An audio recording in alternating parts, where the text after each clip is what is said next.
الحمد لله وكفى وسلام على عباده الذين اصطفى أما بعد فقد قال الله تعالى في كلامه المجيد وفي الفرقان الحميد أعوذ بالله من الشيطان الرجيم بسم الله الرحمن الرحيم يا أيها الناس اتقوا ربكم الذي خلقكم من نفس واحدة وخلق منها زوجها وبث منهما رجالا كثيرا ونساء واتقوا الله الذي تساءلون به والأرحام صدق الله العظيم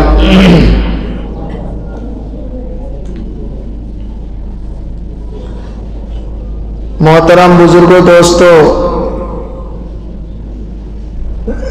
ও প্রিয় ছাত্ররা, আজ পবিত্র রজব মাসের প্রথম জুমা।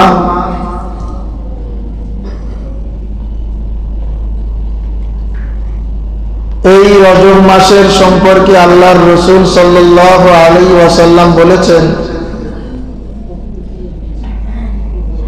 এবং আল্লাহর কাছে দোয়া চেয়েছেন যে রজব মাস বড় বরকতপূর্ণ মাস। এরপরে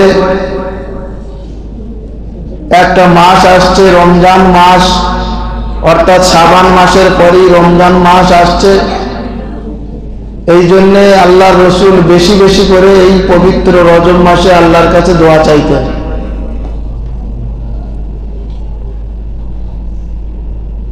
মহান রব্বুল আলামিন আমাদেরকে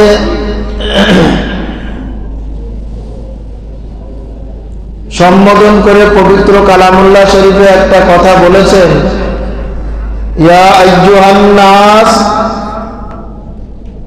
আইয়ুহান নাস ইত্তাকু রাব্বাকুম, হে পৃথিবীর মানুষ, তোমরা এক রবকে তোমরা ভয় করো।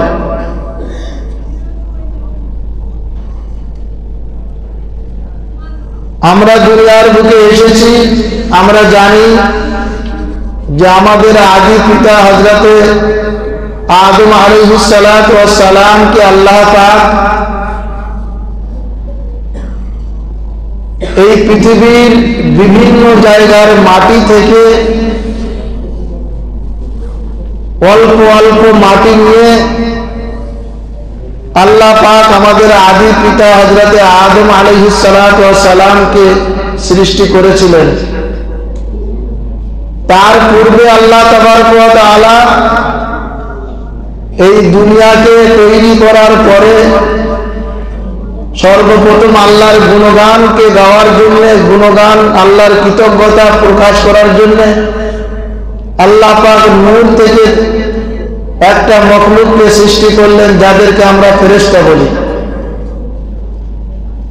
তারপর পরই আল্লাহ পাক আমাদের দুনিয়ার বুকে আসার পূর্বে আল্লাহ পাক আগুন থেকে একটা জিনিসকে তৈরি করলেন, মখলুককে তৈরি করলেন, যাকে আমরা জিন জাতি বলি। এই আদম আলাইহিস সালাতু ওয়াস সালামকে দুনিয়ার বুকে সৃষ্টি করার আল্লাহ পাক আদম আলাইহিস সালাতু ওয়াস সালামকে সৃষ্টি করার পূর্বে এই সারা পৃথিবীব্যাপী রাজত্ব চলতো একমাত্র জিন এবং ফেরেশতাদের। আল্লাহর ফেরেশতাদেরকে আল্লাহ পাক তৈরি করেছেন আল্লাহ পাক তার গুণগানের জন্য। এক শ্রেণীর ফেরেশতা, তারা সারাটি জীবন তারা রুকুতে রয়েছে শুধু আল্লাহর গুণগান করার জন্য, রুকুতেই আল্লাহর প্রশংসা করছে। আর এক শ্রেণীর ফেরেশতা আল্লাহ পাক রেখে দিয়েছেন, তারা শুধু দাঁড়িয়েই সিজদা করছে, কিয়ামই করে যাচ্ছে, সারা জীবন কিয়ামত পর্যন্ত তারা দাঁড়িয়েই আল্লাহর গুণগান করবে। আবার আল্লাহ পাক এক শ্রেণীর ফেরেশতাকে আল্লাহ পাক সৃষ্টি করেছেন, তাদেরকে সিজদায় নত করে রেখে দিয়েছেন, তারা সিজদাই করে থাকবে। আমরা বাইতুল্লাহ শরীফকে তওয়াফ করি, পৃথিবীর মানুষেরা বাইতুল্লাহ শরীফকে তওয়াফ করে 24টা ঘন্টায়, শুধু নামাজের টাইমটা বাদ দিয়ে, 5 ওয়াক্ত নামাজের টাইম বাদ দিয়ে বাকি 24টা ঘন্টা সারা রাত বাইতুল্লাহ শরীফকে যেদিকে মুখ করে আমরা নামাজ পড়ি সেই বায়তুল্লাহ শরীফ মানুষ তওয়াফ করে। আর ওই ঠিক বায়তুল্লাহ শরীফের সোজাসুজি একদম আল্লাহ পাক ওই একেবারে ওই সোজাসুজি, কোনো এইদিকে ওইদিকে নয়, সোজাসুজি আল্লাহ পাক নিজের সিংহাসন তৈরি করে রেখেছেন বায়তুল মামুর। সেখানে প্রত্যেক দিন 70,000 ফেরেশতা সর্বদাই তওয়াফ করছে। একটা ফেরেশতা একবার তওয়াফ করে আসবে, কিয়ামত পর্যন্ত লাইন দিয়ে থাকবে, আর তার দ্বিতীয় কিয়ামত পর্যন্ত আর সুযোগ আসবে না। ওই বায়তুল মামুরে একবার তওয়াফ করার পরে ফের দ্বিতীয়বার ওই ফেরেশতা কিয়ামত পর্যন্ত অপেক্ষা করবে, কিন্তু আর আসার তৌফিক হবে না। তাহলে আল্লাহ পাক কতটা ফেরেশতা নূরের থেকে আল্লাহ পাক তৈরি করে রেখে দিয়েছেন, যারা একবার তওয়াফ করছে কিয়ামত পর্যন্ত আসার তৌফিক হবে না। আর সেই বায়তুল মামুরকে 24টা ঘন্টার মধ্যে একটা সেকেন্ড তওয়াফ করা বাকি থাকে না। আল্লাহ পাক এত ফেরেশতা তার গুণগানের জন্য তৈরি রেখে দিয়েছেন। শেষের বেলা আল্লাহ পাক আদম আলাইহিস সালামকে তৈরি করেছেন এই পৃথিবীর বিভিন্ন জায়গার মাটি নিয়ে, অল্প অল্প মাটি নিয়ে পুতুল আকারে তৈরি করেছেন। আমরা শুনেছি, অনেকবার শুনে রেখেছি সব সময়, যে আদমকে সৃষ্টি করার পরে আল্লাহ পাক তার কুদরতি দিয়ে তার মধ্যে রূহ দিয়ে দিলেন। আদম আলাইহিস সালামের মধ্যে জীবন এসে গেল। তারপরে এইবারে আল্লাহ তাবারক ওয়া তাআলা ফেরেশতা কুলকে সবাইকে বললেন যে তোমরা আদমকে সিজদা করো। সবাই সিজদা করেছিল। আমরা নামাজের মধ্যে দুটো সিজদা দেই না? তো প্রথম সিজদা যখনই বলেছিল যে তুমি ইবলিসকে সিজদা করো, ব্যাস সমস্ত ফেরেশতারা তখন সিজদায় রত হয়ে গেল। কে করেনি? ইবলিস করেনি। আর ইবলিস তখন কি ছিল? ফেরেশতাদের সর্দার ছিল। বাস আল্লাহর একটাই হুকুমকে সারা জীবন পৃথিবীর সপ্তম আকাশ জমি এমন কোন জায়গা ছিল না যেখানে ইবলিস ইবাদত করেনি। সমস্ত জায়গায় ইবাদত উপাসনা করেছে, কিন্তু তার সব ইবাদত উপাসনা ওই একটা আল্লাহর হুকুমকে না মানার কারণে সে বিতাড়িত হয়ে গেল, শয়তান হয়ে গেল,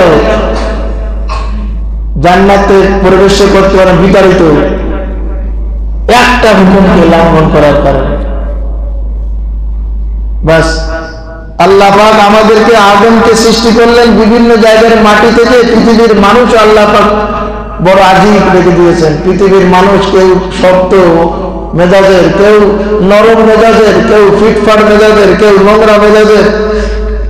হাদিস পাকের মধ্যে আসছে আদম আলাইহিস সালামকে ওই যে বিভিন্ন জায়গার মাটি দিয়ে তৈরি করা হয়েছিল, যেখানেকার মাটি ছিল খুব পরিষ্কার, আল্লাহ পাক এক শ্রেণীর মানুষকে তৈরি করেছেন খুব ফিটফাট পরিষ্কার, খুব ফিটফাট থাকে পরিষ্কার। কোন জায়গার মাটি ছিল নরম, নরম মেজাজের মানুষ আল্লাহ পাক আদম আলাইহিস সালামের সন্তানদের মধ্যে তৈরি করে দিয়েছেন বড় নরম মেজাজ, তার মধ্যে কোনো রাগ নেই, ইয়ে নেই। পৃথিবী আমরা দেখি কেউ কোড়া মেজাজের আল্লাহ পাক তৈরি করেছেন। এরা করেছেন কেন? তার মধ্যেও আল্লাহ পাক হিকমত রেখেছেন। দুনিয়ায় যদি সব যদি ভালো করে দিত, তাহলে মন্দর যে সেটা আর বোঝা যেত না। সব যদি চোর ডাকাত দস্যু হতো, তাহলে তো দুনিয়া তো দরহাম বারাম হয়ে যেত। আল্লাহ পাকের কি সুন্দর নিজাম। কাউকে ব্রেনই বানিয়েছে, তাহলে সে ব্রেনের শুকরিয়া আদায় করবে, জ্ঞানের শুকরিয়া আদায় করবে। আর যারা পাহলওয়ান, গাঁদা পাহলওয়ান করেছে, তাকে আল্লাহ হয়তো ব্রেন দেয়নি, কিন্তু গাঁদা পাহলওয়ান বানিয়ে দিয়েছে, শক্তি তার কাজে আসবে। পৃথিবীতে সব জিনিসের প্রয়োজন, শক্তিরও প্রয়োজন, ব্রেনেরও প্রয়োজন, দেমাগেরও প্রয়োজন। বিচার করতে গেলে দেমাগকে খাটাতে হবে। আল্লাহ পাকের নিজাম বড় সুন্দর নিজাম। এই আদম আলাইহিস সালামকে তৈরি করার পরে কেবলমাত্র আদম আলাইহিস সালাম একটা ছোট্ট ভুল করেছিলেন। আদম আলাইহিস সালামকে বলে দিয়েছিলেন জান্নাতে দেওয়ার পরে, আদম আলাইহিস সালাম যখন খুব উদাসীন, আল্লাহ তাবারক ওয়া তাআলা তার জীবন সঙ্গিনী হিসেবে তৈরি করলেন কাকে? মা হাওয়া আলাইহিস সালামকে। আর দুজনাকে বলে দিয়েছিলেন খবরদার সব নিয়ামত তোমরা ভোগ করো, কিন্তু ওয়ালা তাকরাবা হাযিহিস শাজারা, যদি ওই গাছের নিকটবর্তী গিয়েছো তাহলে কিন্তু ফাতাকুনা মিনাজ জালিমিন, তোমরা পথভ্রষ্টের মধ্যে গণ্য হয়ে যাবে। বাস আল্লাহ তাবারক ওয়া তাআলা আদমকে যখন সিজদা করলো না ইবলিস, তো সেই দিনে ইবলিস বলেছিল, আল্লাহ আমি এত উপাসনা করলাম, এত কিছু তপস্যা করলাম, তার বিনিময়ে আমাকে কি দিবেন? তা বলছে, তুই জান্নাত ছাড়া যা চাইবি তাই দেবো, তুই বল কি চাস। ইবলিস সেই দিন বলেছিল, আল্লাহ এই আদমের জন্য, এর জন্য আমাকে যে তাহলে বিতাড়িত হতে হয়েছে, তাহলে আপনি আমাকে কিয়ামত পর্যন্ত আমার আয়ু দেন, দেন আমি কিয়ামত পর্যন্ত বেঁচে থাকি। তো বলছে, ঠিক আছে, যা তুই কিয়ামত পর্যন্ত বেঁচে থাকি। আর একটা অনুমতি আমি চাই, সেটা হচ্ছে এই যে আমি যেন ওই আদম জাতির রগে রগে শিরায় শিরায় যেন প্রবেশ করতে পারি। তো বলছে, যা তোকে তাই দিয়ে দিলাম। আদম আলাইহিস সালাম বলেন, আল্লাহ কি করলেন? আমার সন্তান তো সব পথভ্রষ্ট হয়ে যাবে, তাহলে সঠিক রাস্তা আমি রেখে দিয়েছি, শয়তান থেকে বাঁচার রাস্তা আমি রেখে দিয়েছি। যাই হোক, আল্লাহ তাবারক ওয়া তাআলা যখন আদমকে ওই জান্নাতে প্রবেশ করালেন, আদম হাওয়া আনন্দে থাকে, শয়তান কিভাবে প্রবেশ করলো জান্নাতে? তো শয়তান যাওয়ার অনুমতি ছিল না, কিভাবে প্রবেশ করলো? লম্বা ঘটনা, আমরা দুনিয়া সংক্ষেপে বলছি। এই সাপ আর বেজি আর ব্যাং, এরা একে অপরের শত্রুতা, ও সব ওখান থেকে তৈরি হয়েছে। এই ব্যাঙের আর সাপের খুব আগে বন্ধুত্ব ছিল। শয়তান ব্যাঙের আকার ধারণ করেছে, অনেক লম্বা ঘটনা, বলতে গেলে সময় লাগবে। যাই হোক, জান্নাত কোনো চালাকি করে, শয়তান জান্নাতের মধ্যে চালাকি করে ব্যাঙ হয়ে সাপের সাথে বন্ধুত্ব করে, মন্ত্র দেবো, ভালো নসিহত করবো, এইরকম বলে ধোঁকা দিয়ে ওর ভিতরে প্রবেশ করে আদম আলাইহিস সালামকে এবং হাওয়া আলাইহিস সালামকে ধোঁকা দিতে লাগলেন। হাওয়া আলাইহিস সালাম আদম আলাইহিস সালামকে পারলেন না, আদম আলাইহিস সালাম হাওয়া আলাইহিস সালামের দ্বারায় করালেন। মোহতারাম বুজুর্গ দোস্ত, গত কিছুদিন আগে বলেছিলাম, আল্লাহ পাক আমাদেরকে বড় ভালোবাসেন, উম্মতে মুহাম্মাদীদেরকে। ওই জান্নাতের মধ্যে আল্লাহ তাবারক ওয়া তাআলা ওই গন্ধম ফল খেতে মানা করেছিলেন। আদম আলাইহিস সালাম হাওয়া আলাইহিস সালাম খেয়ে নিয়েছিলেন। ওই গন্ধম ফলটা কিতাবের মধ্যে আসছে, তাফসীরের মধ্যে আসছে যে ওই গন্ধম ফলটা ছিল একটা ছোট্ট আকারের ফল, ওর ভিতরে 3টে দানা ছিল, গমের মতন 3টে দানা ছিল। ওই 3টে দানার মধ্যে 2টো দানা হাওয়া আলাইহিস সালাম খেয়ে নিয়েছিলেন, আর আদম আলাইহিস সালামের ভাগে একটা দানা পড়েছিল। আদম আলাইহিস সালামের ভাগে যে দানাটা পড়েছিল, দানার মধ্যে কিচ্ছু ছিল না, যেমন ভুসি থাকে, কিচ্ছু ছিল না। আর মা হাওয়া আলাইহিস সালাম 2টো দানা খেয়ে নিয়েছিলেন। ওই 2টো দানার মধ্যে একটা দানার মধ্যে লাল রস ছিল, আরেকটা ছিল পানির মতন রস। আর আদম আলাইহিস সালামের ভাগ্যে যে দানাটা পড়েছিল, ওর মধ্যে কিচ্ছু ছিল না। আল্লাহ তাবারক ওয়া তাআলা পৃথিবীর আদম জাতিদের নারী সন্তানদের মধ্যে 2টো জিনিসকে মুসাল্লাত করে দিয়েছেন। একটা হচ্ছে ওই যে লাল, যে দানারের মধ্যে লাল রস ছিল, সারা পৃথিবীর মানুষের কি মা বোনদের অর্থাৎ নারীদেরকে আল্লাহ পাক ওই রক্তের ভাগটা বেশি, এত বেশি দিয়ে দিয়েছেন যেটা পুরুষদের মধ্যে নেই। আপনারা জানেন, ওদের প্রত্যেক মাসে যা রক্ত খলন হয়, আর একটা বাচ্চা প্রসব হলে যা রক্ত খলন হয় একটা পুরুষের মধ্যে, হলে সে পুরুষ পৃথিবীতে থাকবে না, আল্লাহ পাক রক্তের মধ্যে ঢেলে দিয়েছেন। আরেকটাই ছিল শুধু রস, পানি আর পানি, কিচ্ছু ছিল না। ওই জন্য নারীদের ভিতরে এত পানির প্রভাব রয়েছে, আপনি যে কোনো বিষয় চোখের পানি ফেলতে আপনার চোখে ঝাল বলে দিলে বার হবে না, কিন্তু নারীদের চোখে ওরা ছলনাময়ী, ওরা এমন ভাবে চোখের পানি ফেলবে না, আপনার পাথরের মতন অন্তরকে আপনি মোম বানিয়ে দেবেন। এসে বাচ্চা ওর মধ্যে রয়েছে, যেহেতু মা হাওয়া আলাইহিস সালাম ওই 2টো দানা খেয়েছিল, আর এই 2টো সেবাত ওর মধ্যে আল্লাহ পাক দিয়ে দিয়েছেন। আরেকটা জিনিস বলেছেন, তুমি ওখানে দুটো খেয়েছো, আদম আলাইহিস সালাম একটা খেয়েছে। আল্লাহ পাক কিয়ামত পর্যন্ত সারা পৃথিবীর নারীদেরকে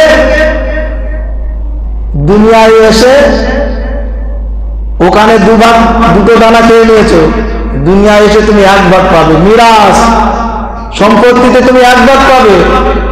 আর আমাদের বাপ আদম আলাইহিস সালাম কটা দানা খেয়েছিল? একটা। মাল এখানে এসে ডবল, দুনিয়ায় এসে ডবল পাবে। পুরুষদের জন্য দুনিয়ায় ডবল, নারীদের হাফ। একটা ছেলে যা সম্পত্তি পাবে তার হাফ পাবে কে? মেয়ে। সে ভাগ ওই মা হাওয়া আলাইহিস সালাম ওখানে করে দিয়েছে, আমরা ভাবি না। মহতারাম বুজুর্গ দোস্ত, যাই হোক, আল্লাহ তাবারক ওয়া তাআলা আরো আপনারা জানেন প্রত্যেকটা জিনিসের তথ্য।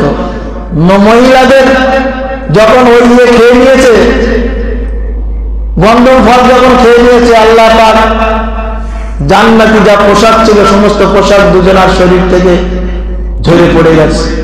তাড়াতাড়ি করে মা হাওয়া আলাইহিস সালাম 4টে পাতা নিয়ে 5টা পাতা নিয়ে নিজের লজ্জাস্থান, মহিলাদের সমস্ত শরীর লজ্জাস্থান, মুখ হাত পা 3টে জিনিস বাদ দিয়ে সবই লজ্জাস্থান। ওদের পেট পিঠ রান, যে সমস্ত মা বোনেরা রান দেখিয়ে বাজু দেখিয়ে আমাদেরকে আকৃষ্ট করে, মহতারাম বুজুর্গ দোস্ত, উলাঙ্গ মহিলা যেমন উলাঙ্গ থাকলে যতটা গোনা, ওই মহিলা তার রান দেখালেও ততটা গোনা, কারণ এটাও লজ্জাস্থানের মধ্যে গণ্য। আর পুরুষদের লজ্জাস্থান আল্লাহ পাক তৈরি করেছেন নাভি থেকে নিয়ে হাঁটু পর্যন্ত। ওই জন্য আমাদের কেটো বার করা ঠিক নয়। কাটুট বার করা ঠিক আছে, কেটো বার করা কিন্তু ঠিক নয়। ওই জন্য কেটো বার করলেও যা গোনা, ও পাছা দেখালেও সেই একই গোনা। ওই জন্য মহতারাম বুজুর্গ দোস্ত, আল্লাহ পাক আমাদেরকে বড় ভালোবাসেন পুরুষদেরকে, আর উম্মতে মুহাম্মাদীদের তো যা ভালোবাসার কথা আপনাদেরকে কি বলবো। ওখানে মা হাওয়া আলাইহিস সালাম 5টা পাতা দিয়ে নিজের শরীরকে ঢেকেছিলেন। ওই জন্য মা বোনরা দুনিয়া থেকে চলে গেলে তোমরা 5টা কাপড় দিয়ে ঢেকে তাদের মাটিতে দাও। আর আদম আলাইহিস সালাম 3টে কাপড় দিয়ে নিজের লজ্জাস্থানকে 3টে পাতা দিয়ে, কেউ বলেছে শাল পাতা, কেউ বলেছেন এ পাতা, 3টে পাতা দিয়ে নিজের লজ্জাস্থান ঢেকেছিলেন। ওই জন্য আল্লাহর রাসূল সাল্লাল্লাহু আলাইহি সাল্লামকে সেই আদম আলাইহিস সালামের সেই গুণকে আমার আপনার নবীকে দিলেন, আর বললেন প্রত্যেকটা তোহফা নবীদের অলৌকিক জিনিসকে আমার আপনার নবীকে দিয়েছে। যেমন এক সপ্তাহে বলেছি, ফজরের নামাজ পড়বো তো আদম আলাইহিস সালামের 300 বছরের সাধনা করার কান্নার সওয়াব আল্লাহ পাক দেবেন। জোহরের নামাজ পড়বো তো ইব্রাহিম আলাইহিস সালাম একটা বাপ তার ছেলেকে কুরবানি করলে আল্লাহর রাস্তায় যে সওয়াব, সেই সওয়াব জোহরের নামাজ পড়লে আল্লাহ পাক আমাদেরকে উম্মতে মুহাম্মাদীদেরকে দেবেন, আর কাউকে দেবেন না। শেষের বেলা যখন আল্লাহর রাসূল এই 5 ওয়াক্তের নামাজ নিয়ে চলে আসছেন, আর আল্লাহ মুসা আলাইহিস সালাম বলছেন যে 5 ওয়াক্ত পড়াতে পারবেন না, তো আল্লাহ বলছেন বলে মুসা বলেছে পড়াতে পারবে না, এই 5 ওয়াক্ত দিচ্ছি আমি, 5টা নবীর অলৌকিক তোবা তোমাকে দিচ্ছি তোমাকে ভালোবাসি বলে, আর তুমি যাও মুসাকে বলে দাও তুমি পড়াতে পারোনি দেখে দেখে, আর আমার উম্মতদেরকে নামাজের জন্য স্বয়ং আল্লাহ পাক দায়িত্ব নিচ্ছেন যে যাও হে আমার নবী, তুমি এই 5 ওয়াক্তের নামাজ নিয়ে তোমার উম্মতদেরকে দাও। ফজরের নামাজ পড়বে তো আদমের মতন 300 বছর সাধনা করার সওয়াব পাবে, জোহরের নামাজ আদায় করবে তো ইব্রাহিম আলাইহিস সালামের কুরবানি করার ছেলে কুরবানি করার সওয়াব পাবে, আসরের নামাজ পড়বে তো হযরত উযাইর আলাইহিস সালামের ধ্যান ধারণা এবং একিন যে করলে, একিন যে পয়দা হওয়ার জন্য যে সওয়াব, সেই সওয়াব আমি তাকে দেবো। মাগরিবের নামাজ আদায় করবে 3 রাকাত, আমি 4 রাকাত নয় 3 রাকাত পড়বে। আইয়ুব আলাইহিস সালাম কেঁদে কেঁদে 3 রাকাত পড়তে গিয়ে 4র্থ রাকাতে পড়ে গিয়েছিল, যে সওয়াব দিয়েছিলাম সেই সওয়াব দেবো। আর এশার নামাজটা তো বললাম তোমার স্পেশাল তোহফা দিলাম, যেটা আমি আদম থেকে নিয়ে ঈসা পর্যন্ত কোনো নবী এতে এশার নামাজ ছিল না, রাতের কোনো নামাজ ছিল না। কোন নবীর মধ্যে এশার নামাজ উম্মতদের এশার নামাজ ছিল না। আমি তোমার এশার নামাজ দিচ্ছি, এশার নামাজ তোমার নবী তোমার উম্মতেরা পড়বে আর পড়ে ঘুমিয়ে যাবে, সারা রাত ইবাদত করলে যা সওয়াব সেই সওয়াব দেবো। আর এশার নামাজ যে পড়লে শুধু তোমাকে পেয়ে গেল, এটা তোমাকে স্পেশাল দিয়েছি। যে মোহাম্মদকে পেল সে মোহাম্মদ যে পেল সে আমাকে পেল, আর আমাকে যে পেল সে জান্নাতেও পেয়ে গেল। মোহতারাম বুজুর্গ দোস্ত, এতটা ইনামত আল্লাহ পাক আমাদেরকে দিয়েছেন আর বলেছেন, হে আমার হাবিব তুমি যাও এই 5 ওয়াক্ত নামাজ নিয়ে যাও, আর 5 ওয়াক্ত নামাজ নিয়ে যাও, আর ডাকার দায়িত্ব আমি নিচ্ছি। কোন নবীর এতে আযানের উপর পদ্ধতি ছিল না। আর আল্লাহ তাবারক ওয়া তাআলা বলছেন, হে আমার হাবিব কিয়ামত পর্যন্ত আমি তো তোমার উম্মতদেরকে নামাজের জন্য ডাকবো, আর আমার পাশে আমি তোমাকে রেখে দেবো।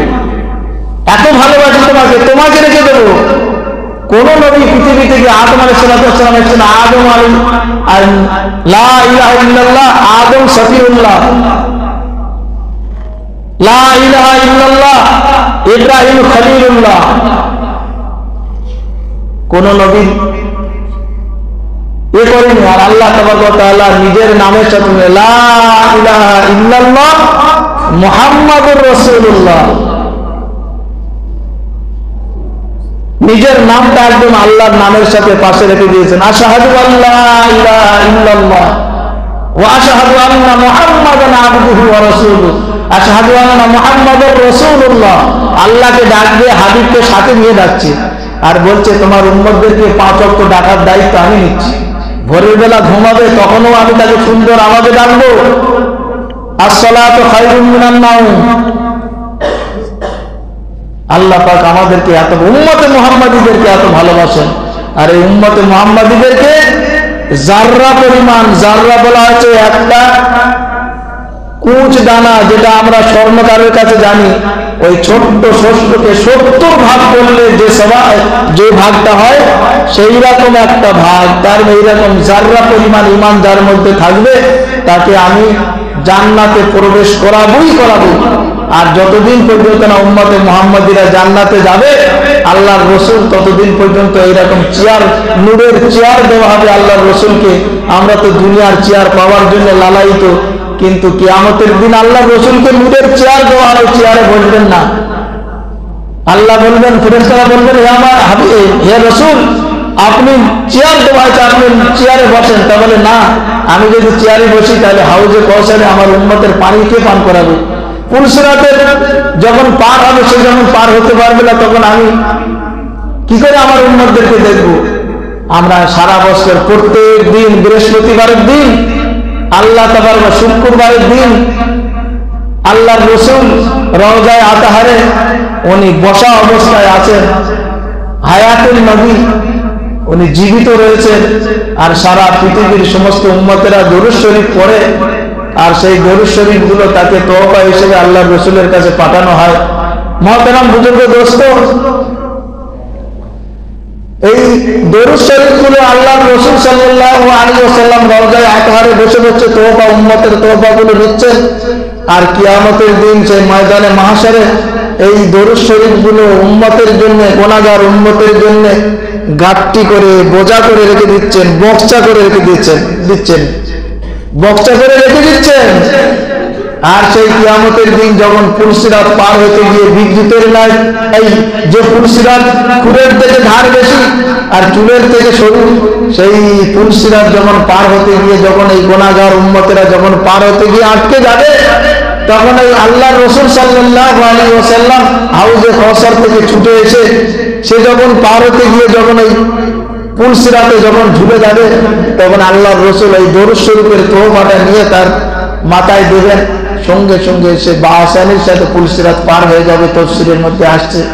মুহতারাম বুজুর্গ দোস্ত, বিশ্ব নবী আমাদের জন্য দুনিয়া থেকে চলে যাচ্ছেন। হাসান হোসেন কলিজার টুকরা, এমন কলিজার টুকরা ছিল। হাসান হোসেন আল্লাহর রাসূল নামাজ পড়তেন, পিঠে ঘোড়া চাপা হয়ে থাকতেন, ফেরেশতার আওয়াজ দিন আল্লাহর রাসূল মুখ তোলার দরকার নেই, ওই সেজদায় পড়ে থাকেন। আপনার যেমন কলিজার টুকরা, আমারও নয়নের মণি, অতএব আপনাকে ঘোড়া চাপা করেছে, ওই অবস্থায় থাকতে হবে, ওটার অনুমতি নেই। আল্লাহর রাসূল উঠতেন না, হাসান হোসেন ঘোড়া চাপা করে ছোটবেলায় চেপে থাকতেন। সেই হাসান হোসেনকে কত ভালোবাসবেন, নয়নের মণি, কলিজার টুকরা, মা ফাতেমা। আল্লাহ রসুল বলেছেন যে আমার ফাতেমাকে কষ্ট দিল সে যেন আমাকে কষ্ট দিল। এত বড় কথা। দুনিয়া থেকে চলে যাচ্ছেন, একবারও মা ফাতেমার কথা বলিনি, একবার হাসান হোসেনের কথা বলিনি। 9টা ফ্যামিলি ছিল, 9টা ফ্যামিলি অনাহারে ছিল, মাস চুলোর উমন জ্বলত না।